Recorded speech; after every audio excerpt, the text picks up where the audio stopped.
साधू थोर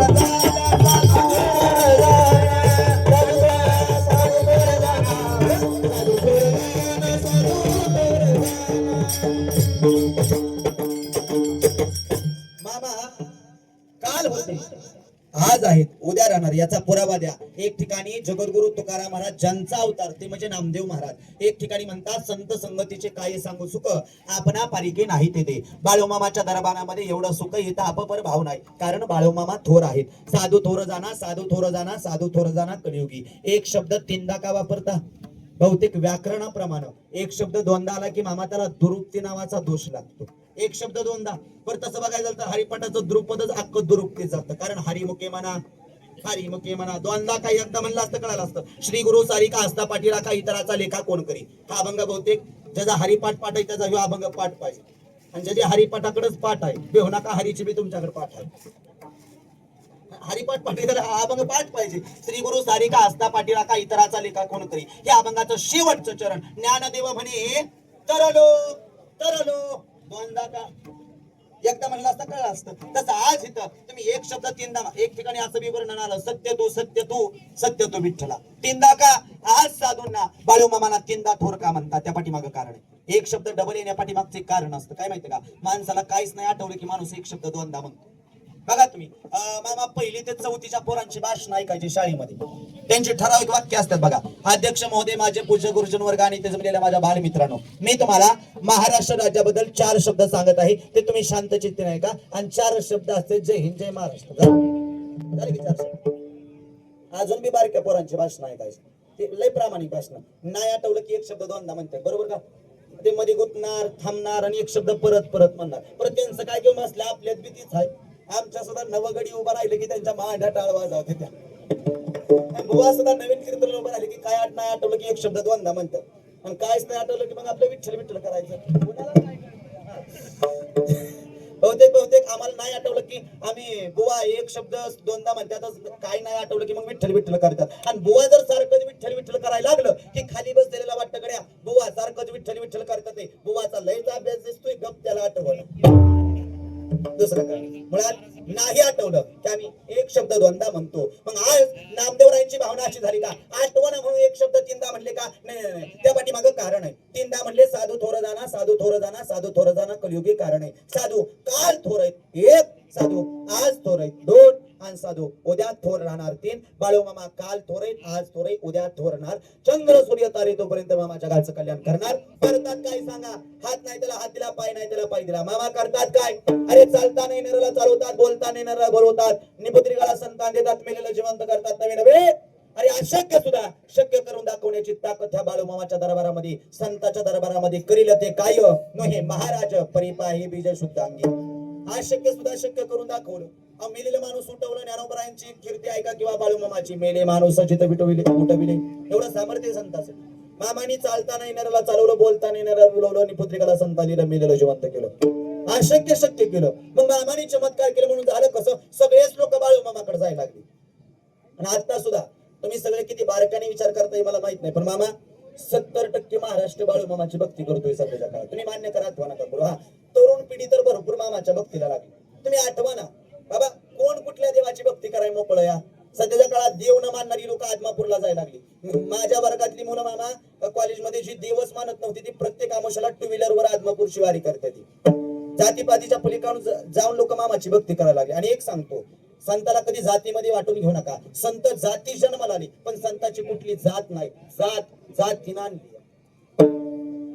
माणसाच्या जातीनं जात आली। मुळात संतांनी कुठल्या जातीमध्ये दुजाभाव केला नाही गड्या। सकाळ अशी येते आहे अधिकार किंवा यारी यारी लहान थोर। बाळूमामांच्या दरबारामध्ये जातीपातीला थारा नाही गड्या, इथं फक्त भक्तीला श्रद्धेला आणि विश्वासाला किंमत या। मामाच्या दरबारामध्ये जातीपातीच्या पलीकडे जाऊन लोक भक्ती करायला लागले। बरं सिद्ध करतो, कधी मला फोन करा। मुस्लिम समाजाच्या लोकांनी बाळूमामाची मंदिरं बांधलेली किती दाखवतो तुम्हाला। पारधी समाजाच्या लोकांनी बाळूमामाची मंदिरं बांधलेली दाखवतो तुम्हाला। म्हणजे जातीपातीच्या पलीकडे जाऊन लोक मामाची भक्ती करायला लागली। हा बघा, अवतार कुठल्या तरी जातीत घ्यायचा म्हणून संतांनी कुठल्या ना कुठल्या जातीमध्ये जन्म घेतला। मामाने जरी धनगर कुळामध्ये जन्म घेतला असेल तर मामांनी निक त्या समाजाचा उद्धार न करता अख्ख्या जगाचा उद्धार माझ्या संत बाळू असा पुरुषाचा जातीचा असा कुठल्या धर्माचा असा त्याच्याशी काही बंधन नाही। पण तुम्ही मला हाय म्हणत असाल आणि मानत असाल तर त्यालाच मी आहे, आणि नाही म्हणणाऱ्याला कधी नाही. आणि ज्यानं हाय म्हणलं त्याने ऐकून जा. या जगाच्या कोपऱ्यात कुठेही जा, कुठल्या संकटात असा, कुठल्या अडचणीत असा, मनापासून माझी भक्ती करत असाल तर मला हाक मारा. मनापासून भक्ती करत असाल,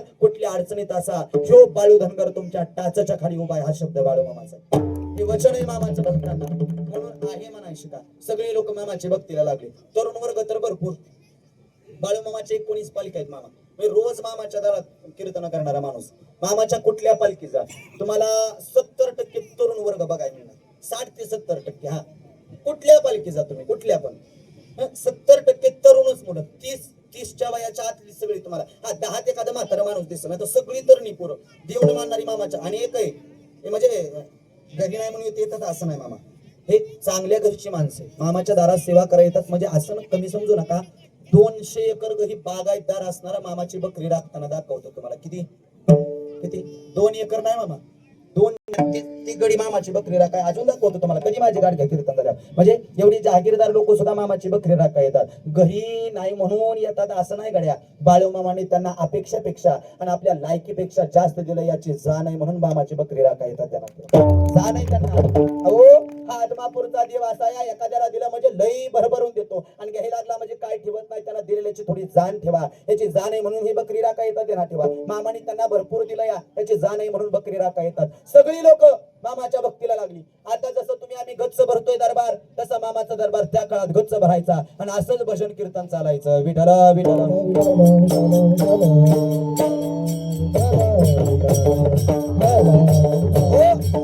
पण मामाच्या दारात लोक यायची पण महिला मंडळ पुरुष वर्ग. बाळू मामा कधी माणसात नव्हते बरं का मामा. एकटं बसायचे, काट्यावर झोपायचे, माझे गादी म्हणायचे, झाडाच्या शेंड्यावर चढायचे, मंदिराचं शिखर म्हणायचे, विचित्र वागायचे बाळू मामा. एकटं बसायचे एकटं आणि एकटं बसून बडबड करायचे. पण एक या बाळू मामा एकटं बसून बडबड करायचे पण मामा देवाला बोलायचे. तुकाराम महाराज म्हणतात मरण माझे मरुणी गेले मज केले अमर. असताना म्हणले का वैकुंठाला गेल्या, असताना म्हणते तर मी मेलोया. नाही हो नाही नाही. ज्यावेळी स्वतःची इंद्रिय स्वतःच्या ताब्यात न राहता माझी मज झाली अनावर वाचा छंद या नामाचा घेतलाचे. ज्यावेळी स्वतःची इंद्रिय स्वतःच्या ताब्यात न राहता हा देह भगवंतमय होतो त्याच वेळी म्हणता येतं मरण माझे मरण गेले. ही अवस्था बाळू मामाची. एकटं बसायचे बडबड करायचे. लोक म्हणायचे बहुतेक येडा झालाय खोळा झालाय. एकटं बसून बडबड करायचे पण मामा देवाला बोलायचे. मामा एकटं बडबड करायचं, मामा देवाला बोलायचं. आम्ही एकटं बसून बडबड करतो या. फरक एवढाच आहे आमच्या कानामध्ये काहीतरी असतं. एवढंच असतं बघा त्याचं बारक एवढंच की. काय म्हणते तो बुवा त्याला. हा ब्लूटूथ अजून बी काहीतरी नाव आहे. हेडफोन. हा आता कोणतरी म्हणलं का इयरबड. हा असं सांगू लागा मी आडाणी बुवा आहे, मला ह्यातलं काय कळत नाही आणि आपल्याला कळून बी घ्यायचं ना काय करायचं ना. तुम्ही हेडफोन म्हणा, ब्लूटूथ म्हणा, इयरबड म्हणा. पाया पडून सांगतो कीर्तन म्हणजे फक्त देव सांगायचं नाही मामा. मी रोज श्राद्धाचे कीर्तन करणारा माणूस आहे. म्हणजे श्राद्धामध्ये फक्त देव सांगायचं किंवा मामाच्या तळावर देव सांगायचं अजिबात नाही. सध्याच्या काळात माणसाला माणसात आणण्याचं साधन कीर्तन आहे. बरं कीर्तन ह्या क्षेत्राच्या पाठीमागचं मूळ कारण सांगतो. कीर्तन कशासाठी त्या पाठीमागे एकच कारण आहे. आता तरी पुढे हाच उपदेश नका करुणा शैषाचा. कीर्तन कशासाठी. झाले गेलं जाऊ दे, इथून पुढे चांगलं जगा, पुढे जामीन आहे तुका, हे सांगण्यासाठी कीर्तन आहे. मोबाईल ही गोष्ट अशी आहे. महिला मंडळ कीर्तन म्हणजे देव सांगायचं नाही, माणसाला माणसात आणण्याचं साधन कीर्तन आहे. मोबाईल ही गोष्ट अशी चांगला वापर असाल तेवढा उंचला नेतो मामा आणि वाईट वापर असेल तितका मातीत घालतोय आणि बाद झाली माणसं. बघा तुम्ही सध्याच्या काळात आमची परिस्थिती अशी झाली. या परिस्थिती अशी झाली आमच्या घरामध्ये आटा नसला तरी चालेल पण मोबाईल मध्ये 1.5 GB. बरोबर 1.5 GB न कुणाचं लागतंय, अनलिमिटेड लागतंय आता मला. बरोबर नाहीतर मला एक कळतं कड्या, ज्याचा आईबाप लोकांच्यात कामाला जातात त्या पोराकडे 90,000चा मोबाईल कशाला पाहिजे. एक सांग का, ज्या पोराचा आईबाप लोकांच्यात कामाला जातात ना त्या पोरांनी मोबाईलच वापरू नये ह्या मताचा महाराज मी. हा कोणाचा फोन यायचा रे तुला. हा नाही नरेंद्र मोदींचा येत असेल तर त्यांना म्हणा 5 वर्ष थांबा माझं शिक्षण होऊ द्या मग आपण बोलू. ह्यापेक्षा मोठा येत नसेल. बाद झाली माणसं मामा. नाही 10 वर्षाच्या लेकराला भिंगाचा चष्मा या. चष्मा काढला की त्याला दिसत नाही. शोकांती काय म्हातारी माणसं मरून गेली तरी त्यांना चष्मा नव्हता मामा. चष्मा म्हणजे माहिती नाही एवढी शोकांती का. बरं महिला मंडळ तुम्ही मामाच्या दारात बसला, खरं सांगा तुमच्या घरात 2-3 वर्षाचं पोरगा असतं तरुण, असं 2-3 वर्षाचं लहान मुलगा, त्याच्या हातामध्ये असा स्क्रीन टचचा मोबाईल दिल्याशिवाय ते दुसरा घासच खात नाही. खरं का नाही मावशी. मान हलवल्या पटलं बघा त्यांना. आणि त्या बी वैतागले ते हो. त्यांना वाटतंय पोरांच्या हातात मोबाईल ओढून घ्यावा आणि असा फोडावा पण त्यांना बी हा वाटतंय परत मिळायचा नाही म्हणून गप्प आहे. दुसरं काय नाही. बहुतेक बाद झाली माणसं. बरं बारकी पोरं बाद झाली यात नवल काय, मी सिद्ध करतो. मोठी माणसं सुद्धा बाद झाली मामा. ते आमच्या पलीकडे माळेश्वरस तालुका आहे आणि त्या माळेश्वरस तालुक्यामध्ये मामा माझी बहीण दिली. एक दिवशी आमची बहीण आणि दाजी घरी आली. बघा माणूस किती वेळा झाला. आणि ते दाजी असं आमच्या सोप्यावर बसले होते. एक तासभर आमचं दाजी सोप्यावर बसलं होतं आणि एक तासभर दाजी मोबाईल मध्ये बघत होतं. एक तासभर दाजी सोप्या बसलं तर एक तासभर दाजी मोबाईल मध्ये बघत होतं आणि एक तासभर मी दाजीच्या तोंडाकडे बघत होतो. दाजी मोबाईल मध्ये मी दाजीकडे, दाजी मोबाईल मध्ये मी दाजीकडे. राग आला मामा. मला म्हणून वाटत होतं तुझ्यासारखं मोबाईल आमच्या इकडे भंगारावाला वापरतो पण आपली बहीण आहे त्याच्यामुळे बसायचं झालं. दुसरं काय तासभर बघतोय बिचारा मोबाईल मध्ये. पण झालं कसं मामा बघा, एका तासानं आमच्या दाजीनं माझ्याकडे बघितलं. माझं मन असं सुपासारखं झालं. मला आनंद वाटला गड्या. आता दाजी काहीतरी विचारतील, बुवा कसं चाललंय कीर्तन, कॉलेज, गुरढोर, शेतीवाडी, म्हणून मला लई आनंद झाला मामा. एक तासभर आमचं दाजी मोबाईल मध्ये बघत होतं आणि एका तासानं दाजीनं माझ्याकडे बघितलं आणि एका तासानं दाजीनं माझ्याकडे बघून माझा मेहुणा मला म्हणला, बुवा ते चपटे पिण्याचा चार्जर आहे का? जाळ केला त्या चपट्या पिण्याचा. बुवा कीर्तन करणार त्या मातीचा फक्त चपट्या पिण्याचा चार्जर दे. शोकांती काय मामा, हा माणसाला माणूस बोलायला तयार नाही. जुन्या काळात ही लोक पाराव बसली तर रात्र रात्र गप्पा चालत होत्या. आता रस्त्यावर सगळी पोरं बसते ती सगळ्याचं लक्ष मोबाईल मध्ये. शोकांती काय, मोबाईल ही गोष्ट चांगली वापरचाल तेवढा चांगला वापरचाल तेवढा उंचीला आहे, वाईट वापरचाल तेवढा मातीत घालतोय. आपण एकटं बसतोय बडबड करतोय. आपण मोबाईलच्या जमान्यामध्ये बाद झालोय मामा. बाळू मामा एकटं बसायचे. मामापाशी मोबाईल नव्हता, मामापाशी काय हेडफोन नव्हतं, ब्लूटूथ वापरत नव्हते, मामाचं इंस्टाला अकाउंट नव्हतं, फेसबुक नव्हतं, व्हॉट्सअप असं काहीच नव्हतं मामाचं. नाही अजिबात नव्हतं. मामा एकटं बसायचे. मामा देवाला बोलायचे. लोक म्हणायचे हा येडा झालाय, खोळाय. अख्खं जग मामाला खोळा म्हणायचं का तर एकटा बसतोय बडबड करतोय. आणि लोकांनी मामाला लई समाजाला त्रास दिला. बरं का, बरं तुम्ही कुठलं संत घ्या, कुठल्या संताला समाजाला त्रास दिला नाही? माऊलींच्या बाबतीत बघा, तुकाराम महाराजांच्या बाबतीत बघा, बाळूमामाच्या बाबतीत बघा, कोणाला नाही त्रास दिला.